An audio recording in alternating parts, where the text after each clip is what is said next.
Users of Reddit. What is an undeniably evil profession? Psychics. Especially every single one that's worked with police or a family looking for a missing loved one, etc. One time in a Target, a random woman came up to me and said, "You have to call me right away, I already know you need help. Here's my card, please don't wait to call." Because apparently I look like a sucker. Incredibly predatory. Houdini hated psychics with a passion. After his mother died, Arthur Conan Doyle convinced him to have a séance with his wife's friend who claimed she could talk to the dead. When the medium responded claiming to channel his mother, he was furious because she was speaking English, a language his mother did not know. He spent most of his career publicly debunking psychics. Family vloggers/influencers that exploit their children for content. Micah and James Stouffer have to be the worst offenders. Adopting a special needs child from China, against advice from doctors and agents, to literally rehoming him, their words, after gaining the majority of their popularity and hits from their adoption journey. Ryan's World is a huge offender of this. Those parents get paid fucking stacks to essentially advertise toys to kids under the guise of an ordinary kid playing with his toys. They even have a licensed video game, the kid himself is a brand. My concern is what will happen to Ryan when he's no longer a cute little kid and doesn't want to play with toys anymore? Either they set aside a huge college fund for him, or my fear, they'll just stop giving him all that attention and he'll end up very dysfunctional, realizing his whole life was just a means to make money. I feel like human resources can be extremely evil, depending on the organization. I have been working in HR for a while, for different companies, and some of them have your HR staff doing some unimaginable levels of gaslighting. You fire an employee with reason that you dug up a long time ago?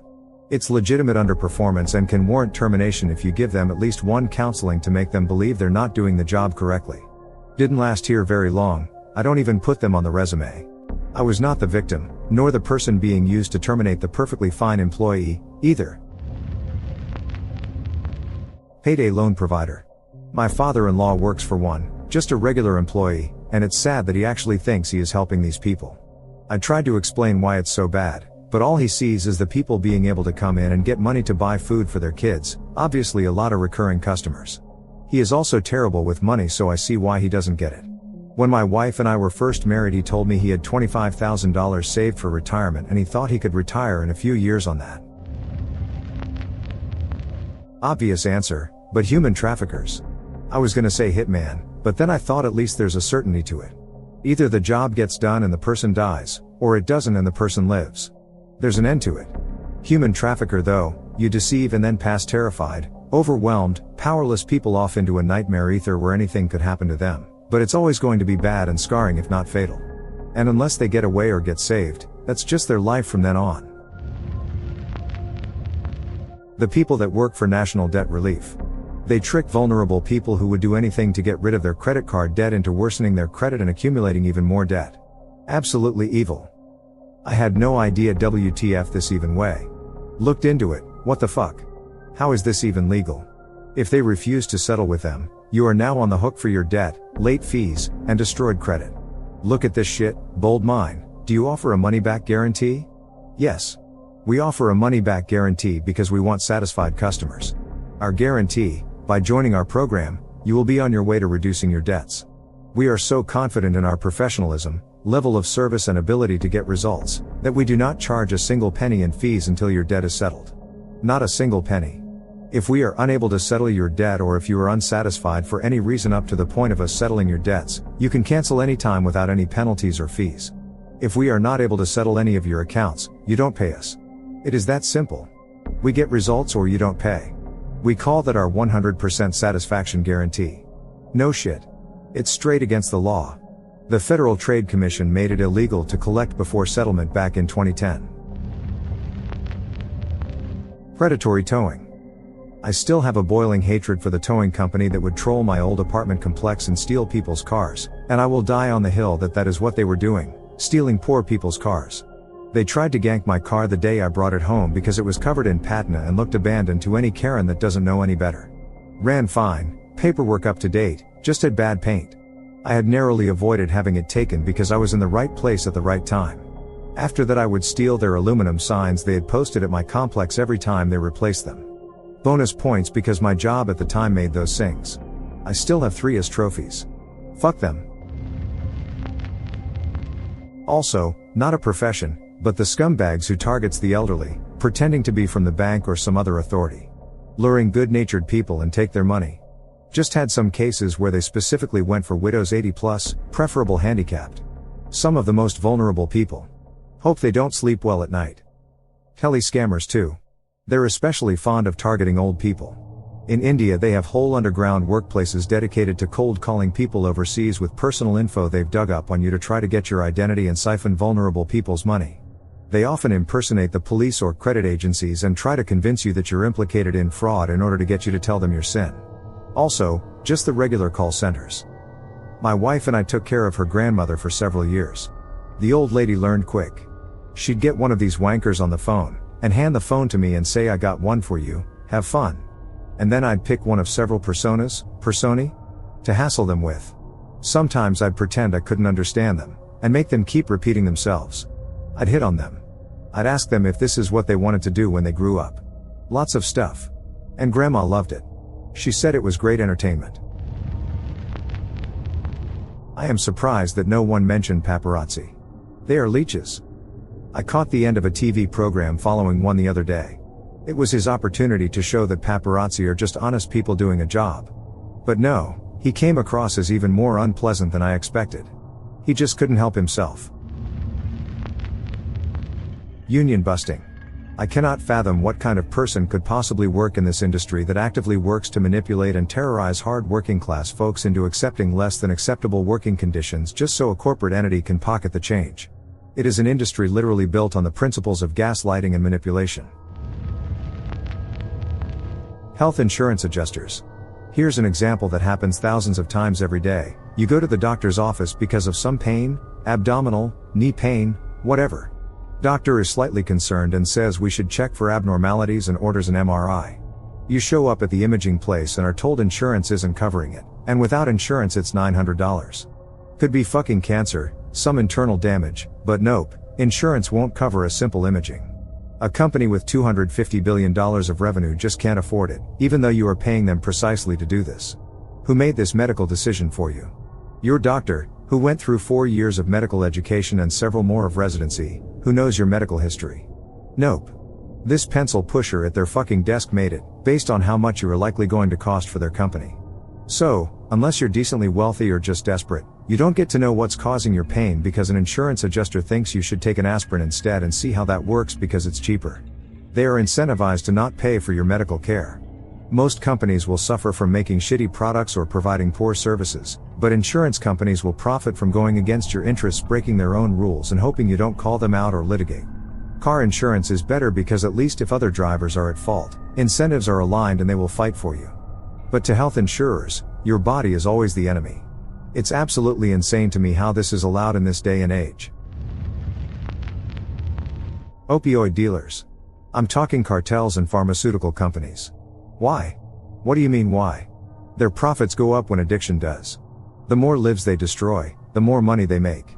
Before my friend went to rehab and got clean, he told me about how he sold some pretty hard drugs for a while for a living and to also supply his own habits, and he looks back on it all the time with so much shame and guilt. He flat out said to me one day, "Man, what I did was beyond evil and cruel. Not only was I ruining my own life, but I was helping other people ruin theirs without even a thought because I didn't care about anyone or anything. All I cared about at the time were the drugs and the money." He's now a huge advocate for helping people get sober and doing what he can to help clean up the streets in our city and to also stop hard drugs from being dealt. Politics. Most politicians are literally psychopaths. This. To quote The Hitchhiker's Guide to the Galaxy, to summarize, it is a well-known fact that those people who most want to rule people are, ipso facto, those least suited to do it. To summarize the summary, anyone who is capable of getting themselves made president should on no account be allowed to do the job. The Nestlé nurses. To be honest, Nestlé as a company are completely evil, but the nurses they hired took it to another level. For those who don't know, Nestlé wanted to increase their sales of baby formula, so they sent salespeople dressed as fake nurses into third world countries, very poor areas of Africa and Asia, and got them to tell mothers that breastfeeding was bad, and convinced them to buy baby formula for bottle feeding. The people they targeted could barely afford food, the formula wasn't very nutritious, and many babies died. Multi-level marketing. Not one company, the entire industry is predatory. They're all just pyramid schemes that prey on vulnerable people. This is so true. I got sucked into a company rhyming with scam bay, if you know, lol. They made lofty promises and said this would change our lives forever, and they kept dissing 9-to-5 jobs all the time. The worst part is the fact that they convince you, the seller, to buy all their products because you can only advertise something that you use. I didn't realize that they were actually making revenue from the sellers themselves. Granted, their products are top-notch, but they are 2 to 2.5 times the price of what you get on Amazon. The final straw was when my upline told me to make a list of my contacts, friends, relatives, neighbors, family, friends, etc., and he started contacting them beforehand and without allowing me to ask their permission whether it was okay for me to share their number with a third person. I repeatedly told my upline that I need to ask a few of my contacts, especially women, whether it would be alright if I give my number to my upline beforehand, but my upline kept saying it's alright, it's better they don't have prior intimation beforehand for some weird reason. Needless to say, few of them were pissed that I gave their number to my upline without their permission. Lost out on a lot of friends due to this. 0 out of 10 would recommend. I cringe when I think I was associated with something so unscrupulous. People who raise animals, foxes, minks, etc., solely for fur. Fur is a luxury, not a necessity for most people. If you're one of the few people for whom it is a necessity, people living in northern Canada or Russia, mostly, you're most likely hunting anyway, so this is solely about the people who raise animals in tiny cages, skin them and throw away the rest, then sell the skins for people in countries where they definitely could do without. I heartily endorse any policy which enforces fading out this profession by disallowing new people to enter the field. I can see that stopping it completely right away would cause unemployment, etc., so this feels like an acceptable compromise. When the people already doing this retire, the business will then end naturally eventually. The funeral industry is disgusting. The entire industry is like a vulture feeding off the bereaved at their lowest. The modern-day funeral industry started when people would chase around the war, wait for corpses to pile up, then stuff them with sawdust and send them back to their loved ones so they could say goodbye. Once the war ended, they realized their source of income dried up and went town to town peddling funerals and body preservation as the only appropriate way to honor of your loved ones. Fast forward a few generations and you've got an entire industry designed to prey on people's emotions when they're at their saddest/lowest. When you've got lessons and training on how to use people's emotions against them to soak up the most money possible, it's almost impossible to convince me you're not evil. Making algorithms for targeted ads for children or political ads. Not all, but salesmen who prey on the elderly. I worked for a window company in the UK that is named after a certain mountain. Me and my workmate fitted 40 meters of guttering to an old lady's cottage, which we got paid around £60 each for 4 hours work. The piece of shit salesman blagged her out of £3,500 for the work. When I worked in beauty, I became one of the top 5% salespeople in the company working for a major brand. I did that by perfecting the ability to look at a woman, identify her insecurities and selling her expensive solutions to them while making her think I was doing her a favor. It felt repulsive. I'm so glad I'm out. SeaWorld Shamu trainers.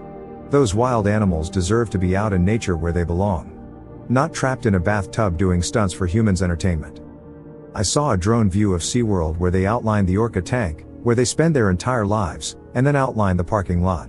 Absolutely heartbreaking. Even worse when you learn that orcas and dolphins are smart enough to understand transactions. You could literally build a seating platform at the end of a dock and train wild animals to perform a lot of the same tricks without removing them from their homes. Eviction movers. It's a new thing that's sprung up since the pandemic. Evictions never stopped here, they just had to be creative and not say it was for non-payment. They hire people off Craigslist promising ridiculous rates like $25 to $35 per hour and then have the movers go in after the sheriff tosses someone out and destroy their stuff/toss it outside. It's so low. They're being paid to ruin people's lives. We have insanely low wages plus absurdly high rent here. People couldn't afford rent working full-time before the pandemic. Being on the receiving end, I have to speak up. We decided to sell our apartment, but then the pandemic hit. My wife was like, there is no way we are going to sell and risk out tenants being put on the street during a pandemic and while they are struggling with schooling from home. So we told the tenants we would hold off until the end of the school year, which correlated with vaccines being available and everyone starting to go back to work. Yearish later, we gave everyone notice, again, that we would be selling. Set expectations that we might have to raise the rent. We were way under market. I finally got an offer from a buyer. We gave notice to one of the tenants, and we offered to pay her to move out. She didn't take the offer. Instead, she stopped paying rent altogether and avoided us. She was banking on the eviction moratorium being extended, which it was, twice. Almost lost the sale, because of her, but finally closed after several delays, caused by her. Courts gave us possession, twice. Eviction moratorium was finally lifted, and she left with 3 months unpaid. No, she did not lose her job or have any hardships. That's just what she claimed on the court filing, but then failed to show up to court, twice. We are now going after her for the unpaid rent, which court has awarded us multiplied by 3. Her paycheck will be garnished. She went from having an opportunity to be given money, getting help for moving out, and storage help, as well as assistance in finding a new place, to having to pay additional months and court fees and no help with storage, etc. because she decided we were the enemy. I'm not sure of his exact title, but my grandfather is the guy that goes to elderly couples, typically on their deathbed, to talk with them about allocating money from their will to the church instead of their families. I love him, but I think what he does now, after having been a school principal for almost 40 years, is disgusting and immoral. CEOs of non-profit organizations. It's good that they created this organization, but their salary is too high and is taken from the money that was directed to the cause. Lol, I used to be a financial manager at a non-profit. The exec director loved to criticize other CEOs or exec directors for earning so much in comparison to their employees. Fast forward a few months later, and she went from earning $80K, it was a small non-profit, and all of us earning from $50 to $65K a year to her cutting our salary and giving herself $110K a year. I quit, but I guess she loved the income so much she continued to give herself raises and is paying herself about $150K for a non-profit where 5 people work at. Money corrupts the weak. Defense contractors. How are they evil? Multiple scandals and war crimes committed in foreign land by many of these groups. If you don't think profiting off war is evil, I don't know what to tell you. I'm sure this has been said, but a defense attorney. I watched one tear into my 14 and 11-year-old stepdaughters after their father had sexually assaulted them. She, the attorney, was a female, blamed them. If it was bad and you felt uncomfortable, why didn't you say no or ask him to stop? Why didn't you leave the room? While tears were running down their faces. This was 2 years ago, but it's something I will never forget. That woman sold her soul to the devil long ago. My wife is a defense attorney and I can say with 100% certainty that she has more contempt and disdain for a good portion of her clients. She is there to make sure the system works for both sides and has actually really helped some people that the prosecutor was trying to bulldoze. Puppy mill businesses. They leave their breeding mamas in tiny cages 24/7, breed them every heat cycle, and don't take care of them when they're older and have health issues that stem from their poor care. I witnessed a puppy mill firsthand in the 90s. My dad was the investigating officer and took me along with him to help with community cleanup. It was the most horrific thing I have ever witnessed in my life. You cannot imagine the smell. It makes my heart hurt 25 plus years later to think of it. We adopted an old breeding dog, probably around 13 years old. Poor thing couldn't see, wasn't potty trained, didn't know how to react to a person trying to pet her, and she kind of just smelled like death, but I think that's an old dog thing. She lived for another 3 years before passing in her sleep, and we treated her with the life she deserved. We gave her pieces of roasted chicken when we had it, we let her sleep in the beds, and we got her hair cut every week, which the previous master didn't, and since we live on 32 acres in the middle of nowhere, we let her roam free when she wanted. It was sad that she passed, but I'm glad she did it happy.